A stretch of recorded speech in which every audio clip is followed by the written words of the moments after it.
Hi Cappies, welcome to Tarot in the Dark. My name is Tori. Tonight we're going to take a look at the upcoming week of September 29th through October the 5th. Okay, we are in Libra season, so let's just see how things are playing out for you. All right, Cappies, for our Cappies. All right, first card out is Immerse. Wow, this is Cancer energy. Okay, immediately I heard it's time for a deep dive. There's something that Spirit's going to have you like dig into. They're showing me like grabbing a hold of something. It's definitely connected to your heart space, but I also am seeing it being like connected to like a destined location, somewhere that you're destined to be or something that you're destined to become. There's like an awakening or something opening up for you. It's almost like you're cracking the code on something. Okay, this Cancer energy is typically about like home. It represents like nurturing energy, so it could be something related to bringing you back to yourself. You have the 6th house energy at the bottom of the deck, which is connected to Virgo energy. Something about alignment, guys. That Virgo energy is about sustainability in this deck. So there's something connected to home, resources is what I'm hearing. Like a breakthrough. It feels like very powerful energy for you, Cappy. So let's see what Spirit has in store. Okay, let me just get this deck together because the cards clearly want to fly out. Okay, so I'm taking this one here. Ooh, the sword. Yes. Oh, the bardo. I love this bardo energy at the bottom of the deck because this is all about like a release, a removal, a cleansing. It almost gives me like scorpionic transformative energy of changing, things shifting and transitioning in your life. It's almost like there's a space. I'm hearing a liminal space in the in-between. All right, I don't even know if I know what that means, guys. The card out is the sword. So yeah, it does feel like there's an in-between, like there's something in the middle that is going to be revealed to you is how this feels. It feels like there's something that you're in the dark about that's going to come to light. That's how this feels. And it could be, again, connected to your heart space. You have the child orphan energy here. And this is like basically like the 5 of Pentacles energy for me, but this is representative when in light. It's representative of independence based on learning to go at it alone, conquering your fear of surviving. Okay, for a lot of you, they were showing me the 5 of Pentacles to the 10 of Pentacles, and you could have some challenges around your, like the way that you see yourself, the way that you value yourself. Whether or not you deem yourself to be worthy enough of the blessings, abundance, and gifts that the universe may want to provide to you. There's something like that coming through, okay? Let's see. I'm seeing the moon energy as well. This reading is going to be a little different, guys. I'm not doing my little 5-card spread, so I'm going to do like a past, present, and future. So let's see. In the past, I do see an injustice in the way that you were treated, but it also feels like an injustice, like you were looking at yourself unjustly, because you have the Justice card with the 8 of Swords and then the Knight of Pentacles. Okay, it's almost like there was something that took place, that like a situation that treated you unfairly.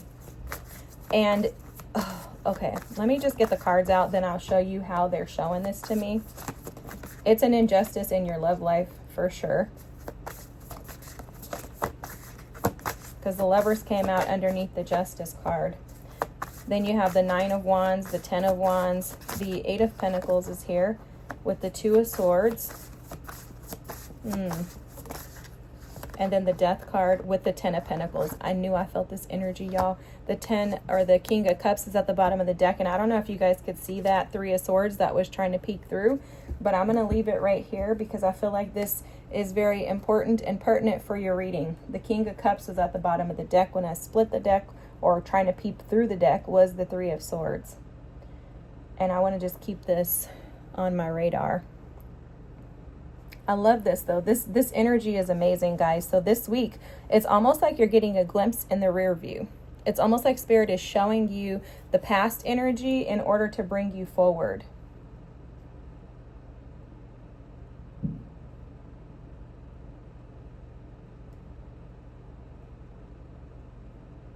Okay, I was just reading this rebel energy at the bottom of the deck here. You'll see that this rebel energy, when in light, is about challenging authority to reflect the social change, right? And then it rejects spiritual systems that do not serve the inner needs. That's interesting, because what I feel like is, based on the cards that are out here, let me just go through them. Your past energy, you have Justice, the Eight of Swords, the Knight of Pentacles, okay? In your current energy, you have the Lovers, the Nine of Wands, and you have the 10 of Wands. Okay, so you go from the 9 to the 10. The future, you have the 8 of Pentacles, the 2 of Swords, and then Death and the 10 of Pentacles came out together. Okay. So let me try to see if I can explain this to you guys the way that this is being shown to me. So for a lot of you in the past, you dealt with a lot of injustices in regards to your love life. Those injustices, the heartache, the sadness, the grief, the pain, the suffering that you endured caused you to reflect that in your life. It's almost like you became this pain.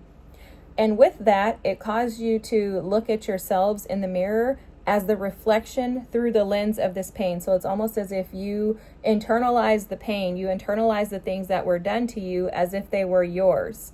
You took them on as if you were supposed to own them, because that's the child orphan energy here too. You took those on as if they belonged to you.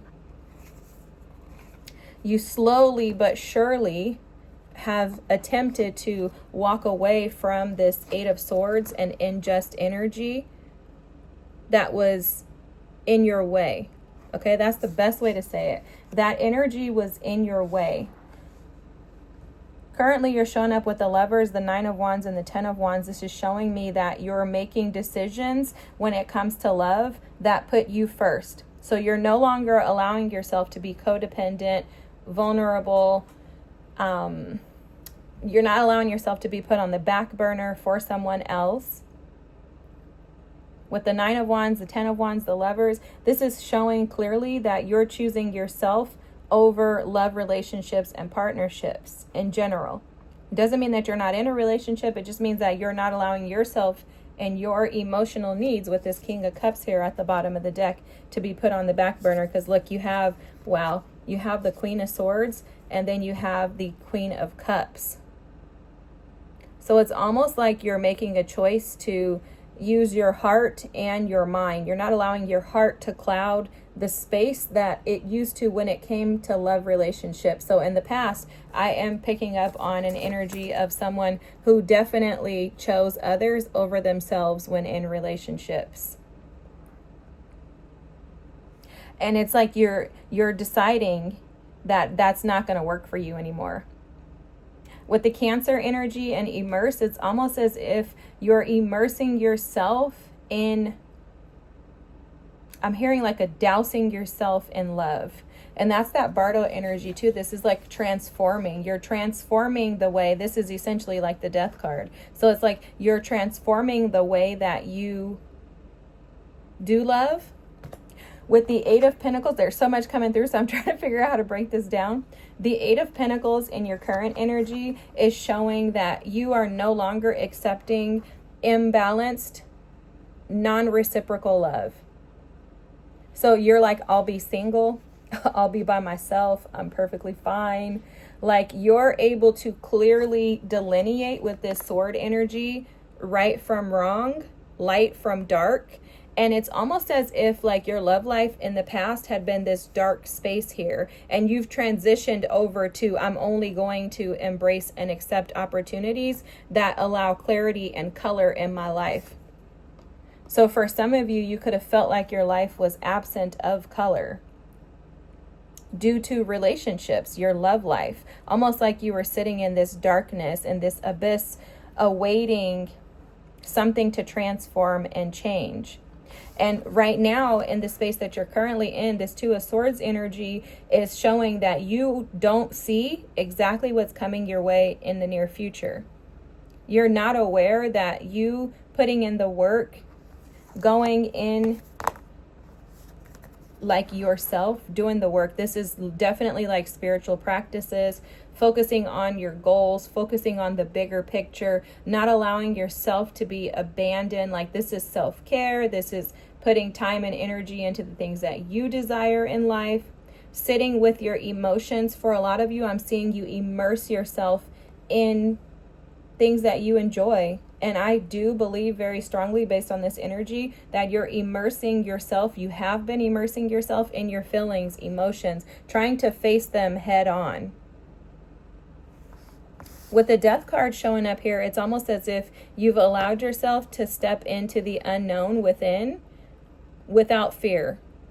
Like, that orphan energy is almost like a thing of the past where you're like, you know what? No. I'm going to defend the fact that I do understand that I have had abandonment wounds, and I'm not going to allow energies into my life that don't allow me to be my true and authentic self. But also, you're not going to allow anything in your life that doesn't align with you and where you're going. With this Ten of Wands energy, you've put down the baggage of the past. You've released the baggage. You're no longer allowing it to keep you stuck. You're no longer allowing it to hold you back. You're no longer allowing the past to dictate your future.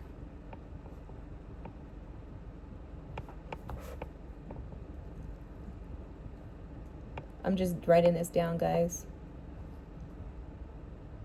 You've rose above and conquered. It's almost like a devouring energy. It feels to me like you've defeated the devil. Like, no, I'm no longer going to allow you to keep me stuck, stagnant, or to allow me to slowly move on. It's like something shifted in you. This could have had a lot to do with last month's, well, we're still in the month, but last month's eclipse season. Because I'm seeing you get the gripping that they were showing me in this Cancer immersion energy is almost now showing up as like you actually being able to get a grip on what it is that you desire in life, what your goals are, what your vision is, and then going for it. What I think you don't see is that through this partnership, through you gaining clarity with this Queen of Swords energy, clarity and confidence, with the Queen of Wands showing up underneath. With, sorry, Cappies, but yeah, it's as if your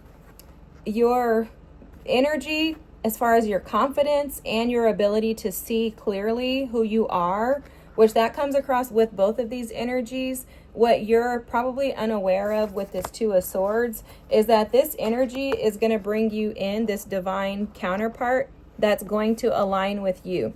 Now, what I am seeing is that this person that will enter your life, if they haven't already, so they could be a water sign for sure with this showing up in this way, but really more than that, what I'm seeing is that this person is going to align with you spiritually, emotionally, and maturely. Okay, so there's something about this individual that is very poised, and it's almost like they're admirable. Like, there's something about them that matches your energy directly, to the point to where you guys are going to be able to build a legacy and a foundation that is constant and consistent moving forward. So you two together are going to transform energies of the past that have brought about baggage and conflict in your lives, your love life, and in others. There's something here about the Sword of Truth that keeps coming through, guys, and it's like there's some type of clarity or some type of rebalancing. Your ancestors could be bringing this person into you in order to assist and allow you to bring balance to what was once imbalanced. This has a lot to do with you being able to truly see yourself in the light of which you should be seeing yourself. For a lot of you, you've dealt with a lot of inner child wounds and inner child traumas that didn't really allow you to see yourself in your full abilities or capabilities. For a lot of you, you've dealt with a lot of trust issues, with yourself, like not being able to really trust yourself, which we don't necessarily understand this all the time, but that bleeds into our relationships. Because if we can't trust ourselves, then how can we trust someone else with our lives? And so there's something about going from not being able to see yourself clearly, not fully being able to embrace all of you, flaws and all, to like, it's almost like Spirit had you in like this nesting period. They keep showing me this with this Eight of Swords energy. It's almost like you were in a nesting period where Spirit had you kind of incubated for a time so that you could grow, mature, and develop into this Nine of Wands energy that is full of strength, determination, resilience, and, you know, the ability to push through. This is courage. This is also grace, because in order for you to continue fighting, you have to believe that you're fighting for something bigger and better than where you're at right now. And it's like you transition this energy, transform this energy by walking away from people, places, situations, relationships, even energies within yourself that have not served your best and highest good. It's like you've made deliberate and very, very concise decisions to move away from what no longer serves you in all aspects of your life. And because you've transformed and transmuted that energy, it's honestly like you now have gifts coming in. But it's based on the work that you've been putting in. It literally feels like Saturn is giving you a gift. And I don't believe Saturn was in your sign. It's been in Pisces for the last 2.5 years, then Aries for a few months, then now it's in Pisces retrograded. Anyways, I don't think Saturn's been in your sign. I don't know when the last time Saturn was in your sign. I'm not an astrologist, but anyways, just a thought. This is how this feels to me. It feels like the energy of, now I'm going to give you a reward. Like, here you go, bestie. Good job. You've been doing fantastic. Now I'm going to give you something that benefits you. And it's because you've transitioned the lack mentality within yourself. No longer do you feel like you're in a deficit. So now the things around you will no longer be in a deficit as well, to the point to where you're bringing in stability, financial stability, stability in family, stability in your home life, stability in a life that involves others, community. The Ten of Pentacles is not just about finances. It's literally, like, for me, it's about a home. It's about community. It's about feeling supported. It's about having people around you that you want long-term relationships with. This is about feeling like you can accomplish and do whatever it is that you desire. Financially, yes, but also just in the world around you, in your material world. So this means like, hey, you know what? We can go on vacation, once or twice a year. Now, for a lot of you, your Capricorns, I'm sure that this is like, hey, we can go on vacation every month. You guys are usually the ballers, right? But this energy is really about stability, and that's what I'm trying to push the message about, right? This feels like a lot of stability and a transformation in the stability that you've had in your life, and it's due to instability. So from being unstable, feeling unstable, undesirable, undeserving, and unworthy, to now seeing that you deserve every good and perfect thing, and that is absolutely what's coming to you. I hope that this was your reading. I hope it made sense. It felt like it was a lot for me to get through, but I feel like it's because there were so many intricate details. Spirit was trying to just offload all of this information to you, just to let you know how proud your team is of you for doing this work, and just to encourage you to trust and know that those rewards are on their way. Okay? You've done a fantastic job, and I'm hearing, well done, good and faithful servant. Have a great evening. If this was your reading and you don't mind dropping a comment, liking, and subscribing, I'd appreciate it. Thanks so much for watching. I'll see y'all next week. Bye.